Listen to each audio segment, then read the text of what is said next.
জান্নাত জাহান্নামের কথা বলে ভোট চাইলে সরাসরি পুলিশে দিয়ে দিবেন, কোনো কথা নাই।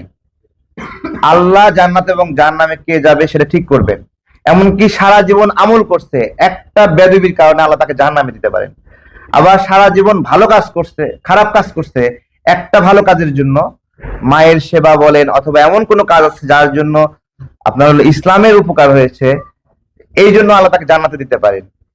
একটা ভোটের বিনিময়ে, একটা ভোটের মাধ্যমে কেউ জান্নাতে যাবে জাহান্নামে যাবে, এইরকম কথাবার্তা যারা বলে তারা হলো মুনাফিক, এবং তারা আল্লাহর শক্তির সঙ্গে নিজের শক্তি তুলনা করতে যাচ্ছে। এইরকম যারা করছে, আমরা আরেকটা বিষয় বলেছি এখানে, খুব সুস্পষ্ট ভাবে বলেছি, দেখুন যে ভোটের মাঠে অনেক আমাদের চিকন বুদ্ধির হুজুর আছে, তারা মনে করে যে এটা কেউ বুঝতে পারে না, তারা কৌশলে ভোট চেয়ে যাবে, তারা কৌশলে কোনো একটা দলের ড্যামারেজ করবে।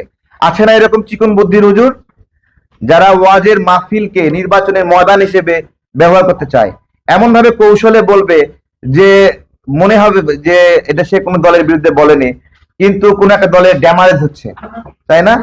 আমরা এই বিষয়টাই নির্বাচন কমিশনের দৃষ্টি আকর্ষণ প্রথম বলেছি আমরা, আজকে না, শুধু এর আগেও বলেছি যে এই যে মসজিদে তালিমের কথা বলে ঢুকে নির্বাচনী কার্যক্রম করছে, এতদিন ওর তালিম করার প্রয়োজন হয়নি, এমনকি মসজিদে নামাজ না পড়ে বাড়িতে নামাজ পড়ছে ভয়েতে, এখন মসজিদে গিয়ে তালিমের কথা বলছে এবং সেখানে ভোটের প্রচারণা করছে। আমরা বলছি এই এই প্রতারণা চলবে না।